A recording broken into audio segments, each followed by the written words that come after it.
آدھے زمین میں دو کمیونٹیز کو لڑا سکوں.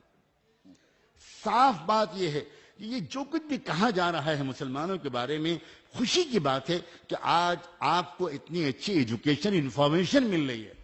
کب سے بہت سے سچے اور حساس مسلمان اس بات پر دکھی تھے.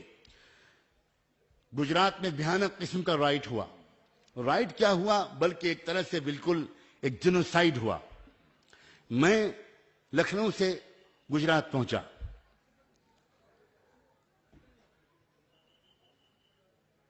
قدرت کا کچھ ایسی مدد ہوتی ہے جب کوئی انسان اچھی نیت کے ساتھ کوئی قدم آگے بڑھاتا ہے کہ مجھے ٹائمز آف انڈیا کا جو ریزیڈنٹ ایڈیٹر تھا اس سے میری ایک لمبی ملاقات ہوئی. پھر چیف ایڈیٹر سے ملاقات ہوئی.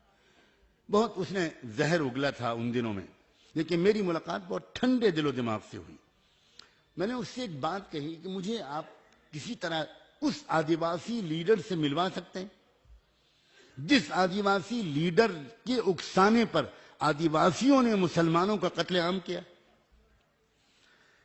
آپ کو حیرت ہوگی، برہمن کبھی خود باہر نہیں نکلتا. وہ تو دراصل جن لوگوں کو بھڑکاتا ہے وہ تو آپ بیٹھے ہوئے ہیں. آپ کے پیچھے جو قوم ہے، آپ تو پڑھے لکھے لوگ ہیں، آپ تو سب ڈیلیگیٹس ہیں، آپ تو امپلائیز ہیں، آپ ایجوکیٹڈ لوگ ہیں. لیکن جو بیچارے عام لوگ ہیں ان کو شراب پلا کر، ان کو پروپیگنڈا کر کے، اور جیسے مشرام جی نے کہا تھا کہ کتا پاگل ہو گیا ہے، کتا پاگل ہو گیا ہے، کتا پاگل ہو گیا ہے. 10 بار کہو گے تو شک پیدا ہو جائے گا کہ واقعی پاگل ہو گیا. تو اس طرح ان کو بیوقوف بنایا جاتا ہے. تو وہاں کے بارے میں جب میں نے اندر کی خبریں لی تو مجھے پتا چلا کہ ایک آدیواسی لیڈر ہے جس نے اپنی آدیواسی قوم کو اکسا کر اس پر اتارا ہے، اور انہوں نے ہر جگہ، بڑودہ میں، احمد آباد میں، ہر جگہ مسلمانوں کو مارا ہے. میں اس کو صرف اپنے مالک کا کرم سمجھتا ہوں کہ وہ آدیواسی لیڈر مجھ سے ملنے کے لیے تیار ہو گیا. آج پہلی بار اوپنلی میں پہلی بار اس بات کو کہہ رہا ہوں، اس لیے کہ میں اپنوں کے بیچ میں بیٹھا ہوں. پورے بھروسے اور وشواس کے ساتھ میں آج آپ سے بات کہہ رہا ہوں. وہ آدیواسی لیڈر میرے پاس آیا. رات کے 1 بجے سے لے کر صبح 5:30 بجے تک ہم لوگوں نے بات کی. اس کو جب وشواس ہو گیا، میں نے کہا دیکھو ایک بات، میں نے آپ کو اس لیے تکلیف دی ہے، میں جاننا چاہتا ہوں کہ کیا شکایت ہے آپ کو مسلمانوں سے، کیا تکلیف پہنچی ہے آپ کو مسلمانوں سے. اب مجھے بتاؤ، آپ سمجھدار آدمی ہو، کوئی انسان ہو، آپ بھائی ہو، آپ کے بھی بچے ہیں، آپ کی بھی بچیاں ہیں، آپ کی بھی پتنی ہے. کیسے ممکن ہے کہ آپ پریگننٹ عورتوں کو پیٹ چاکیں، ان کو پیٹ چاک کر کے بچے کو نکالیں اور بچے کو اچھال کر آگ میں پھینک دیں؟ آپ بھی تو باپ ہونا. تو جب میں نے اس لہجے میں بات کی، میں نے کہا میں آپ سے لڑنے بحث کرنے کے لیے میں نے آپ کو تکلیف نہیں دی ہے. اب بتائیں کہ مسلمانوں سے غلطی کیا ہوئی ہے. شاید میں مسلمانوں کے پاس جا کر اس غلطی کو درست کر سکوں، اس لیے کہ میری ایک عام عادت ہے کہ میں جس کسی سے بات کرتا ہوں خوشامد نہیں کرتا.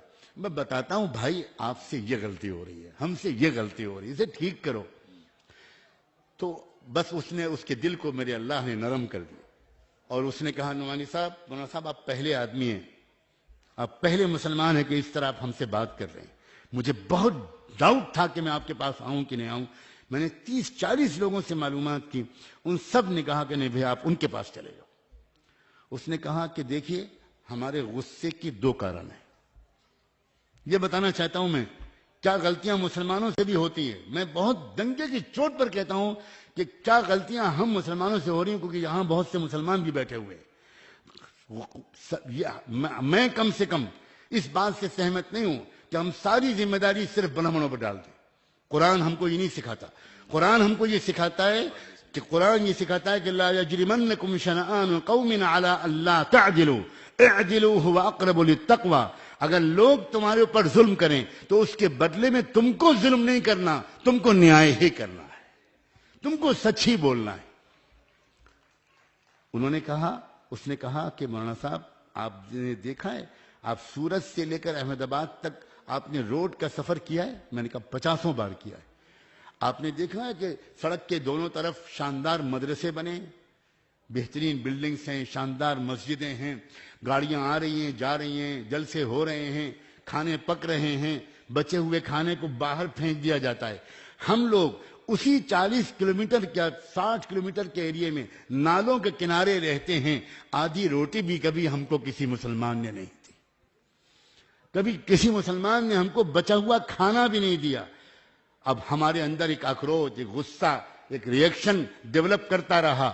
اس کے بعد پچھلے 10-15 سال سے RSS کے لوگوں نے ہمارے اوپر محنت کی، ہمارے بچوں کو اسکول بھیجا، ہمارے بچوں کو یونیفارم دلوائی، ہمارے بچوں کا ٹریٹمنٹ کروایا اور ہم کو خوب شراب پلائی اور ہم سے کہا بس تم کو ایک کام کرنا ہے، تیار رہنا، جب کبھی بھی ہم کہیں بس تم بدلہ لے لینا. ہمارے اندر غصہ بھرا ہوا تھا. انہوں نے ہم سے کہا اور ہم پر انہوں نے احسان کیا تھا تو ہم نے یہ کر ڈالا.